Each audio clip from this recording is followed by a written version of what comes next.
Salutations, utopians. Hope all is well in your world. Global here. Been a little bit of time, but have no fear. I'm always around while I'm sorting through some things behind the scenes, non-sports related.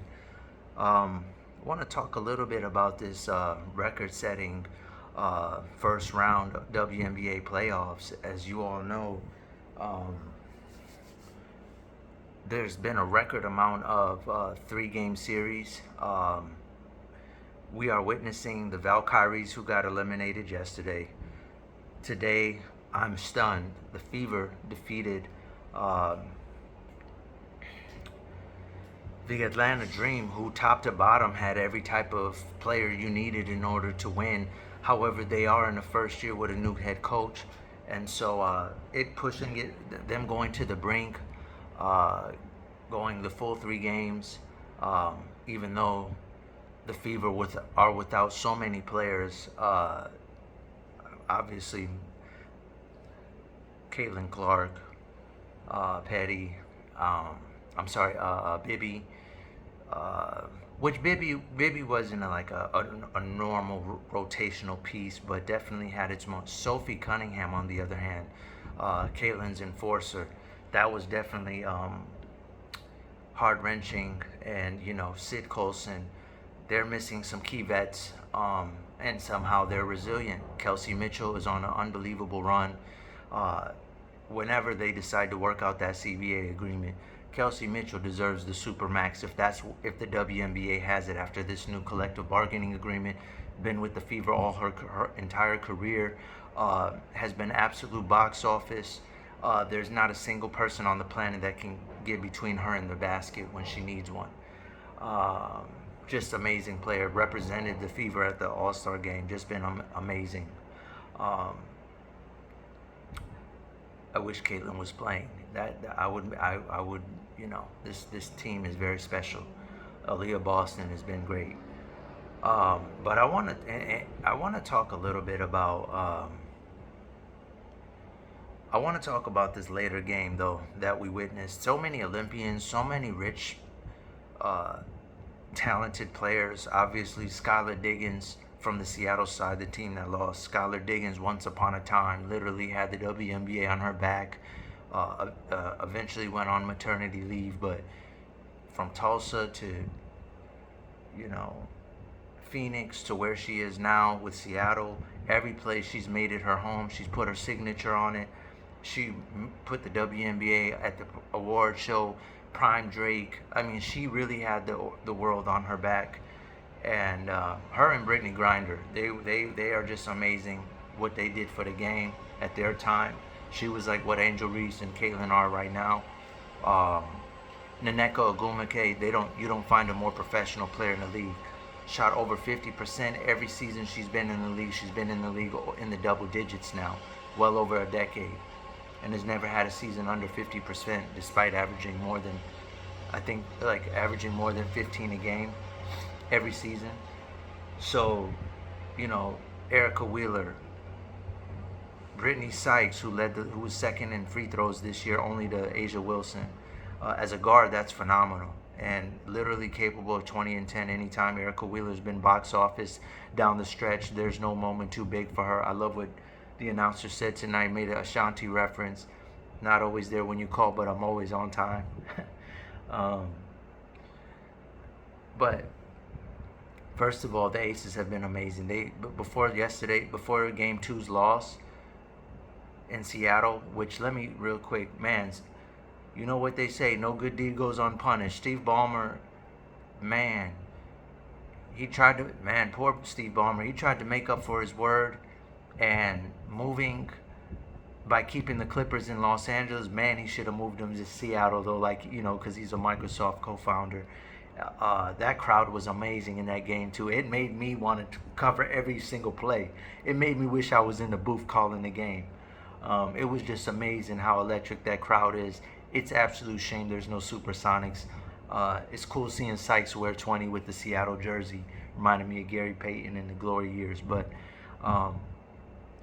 the Seattle team, speaking of Sykes, they made a major blockbuster deal which changed the entire fabric of what the team was. It was Erica Wheeler and Skylar, but a lot of times when Skylar went to the bench, they didn't have another piece to the non-Skylar Diggins minutes, and so the acquisition of Sykes, who was on a Washington team that was relatively young, you had two rookies who really qualified to be Rookie of the Year: Sonia Citron, who actually got 2 votes from Paige Beckers, and Kiki Erfin, who had franchise record for double doubles and all types of stuff.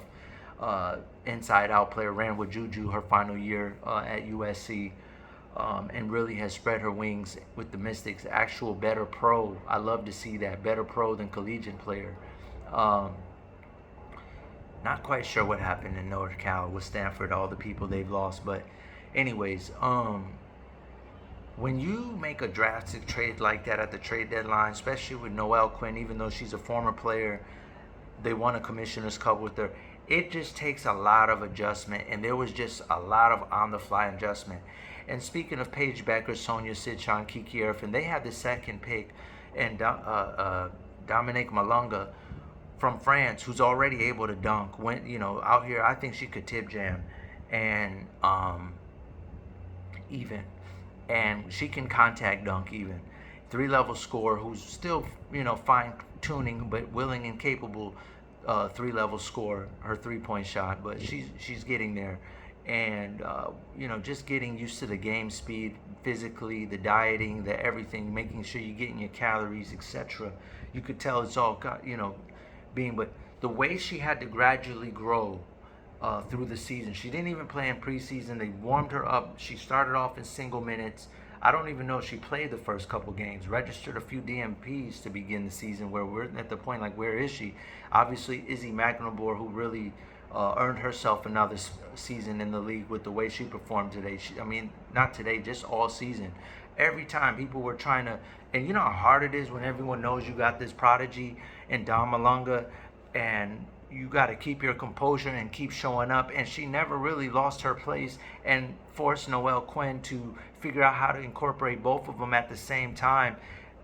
There was just a lot of talent. When you go Gabby Williams, Malunga, Izzy Magnabor, Naneka, all 4 of those at one time, then you got that backcourt where you're like, we need something more. An impressive job by the front office, who also had an amazing draft. I love the Serena Sundell pick.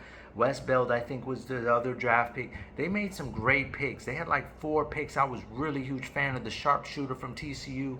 I was a huge fan of that draft. They only kept 1, which was Malunga. Sendell didn't look too good with the wings, but I didn't expect her to. She needed to be in the role that Paige had, and in order to bring out her best skill set, they needed to have Erica Gumbawali, who was shut down for the remainder of the season with plenty of games left, so to really utilize what her skill set is. 2 pace players. Paige plays with a lot of pace, and Serena needs, and Serena does as well. And Serena prefers to be a distributor. I think she's the all-time leading assist leader at her institution she attended, and so it really was not a good match. But Seattle had a really great draft, long, short, and then they even to get Sykes at the deadline. But it was just a lot of adjustments needing to be made in real time. And don't get me wrong, the Aces made a trade at the deadline getting Nalissa Smith, and they had to incorporate Jewel Lloyd, who was a former Seattle Storm, who they got from the Storm, ironically enough. That was a great battle, honestly. Watching Jackie Young and Erica Wheeler, watching Skylar and Jewel Lloyd, both from Notre Dame, both had that huge fallout in the offseason. It was a magical series, to be honest with you. Asia Wilson did not blink, 38 points in a closeout. It was just, Becky Hammond is at the top of her coaching game. It was a phenomenal series, first and foremost. Unbelievable matchup. If you made that the WNBA Finals, it would have been good enough. And what I really liked about it was just ultimately the matchup that it created. But I think Seattle struggled with just that dramatic trade. The big question mark this offseason, what's going to happen to Noelle Quinn? Some have been calling for her job. Others think that, like myself, that she might need another season. There's been a lot of headlines from the Liu Ru situation to Jewel Lloyd. Some people are saying their ship is a little reckless over there, but I don't take serious, unfortunately, some of the claims just because of the players and where they were at their place in their career. Alyssa Clark tried to make insinuations in that Sykes deal in Washington, wanting to be in a different environment. Um, but you know, the Aces moved off her too, and look at where they are. So, you know, Clark was moved, and she's a former Ace who went to the Storm, and the Storm and the Aces both were okay with losing her. So, though I don't think the allegations were, are there was enough to substantiate it. I also don't think. I just think it's, there's a fine line, and it's like sensories that we're witnessing today, sadly. What you don't like, the people who make decisions on sensory, it's not about what you like or what you agree with. It's, are people staying within the scope of the confines of people's constitutional right? And in an employment environment, maybe Seattle's just not for everyone. It's like the Spurs. They run a very tight ship. They're no nonsense, no me first nonsense type of environment. Maybe the Storm are a little bit more on the serious side than even that. But ultimately, because Deanna Taurasi and Skylar Diggins had their blow up too, so no one's not acknowledging that Seattle definitely might be a little intense. But at the end of the day, play correctly, and you don't have to worry. I always tell people say, "Oh, I don't have to. I could never work a job." I'm like, do your job, and there's no reason for anyone to speak to you, And if it's past that, there's recourses you can take to solve those issues. But I just think it's an interesting paradigm to watch what's going to happen with Seattle with Noelle Quinn, and also, do they think they go one more year like this and see how things go? It was a major adjustment adding a third guard to their big three, but I feel like if they bring everyone back, Gabby Williams did look a little more lost with Sykes on the court. I think it was a major adjustment, even though Sykes is a past first point guard. I think she had like 9 or 10 assists and was supposed to go to the All-Star. So I think ultimately, if they bring the gang back, sign everyone, they should just keep their roster exactly how it is. And they got their lottery pick. That could be an Ozzie Fudd type situation over there. I think Ozzie Fudd, another shooter, would be very interesting. Someone who just 3-and-Ds. Ozzie reminds me a lot of, well, I'll keep that to myself. I don't want to, just in case someone's watching this and tries to do the comp. But, maybe Ozzie Fudd to Seattle works. They have a rich history in UConn players. Mole, Breanna Stewart. Remember, Mole might be coming back next year. She missed all of this season. That was another blow. I think her at guard would have helped a lot. So we'll see how this goes. But that was a great series. It was a privilege to be able to watch that. And I'm looking forward to round 2. I'll try to do better next time, Utopians. I hope I was informative. Global out.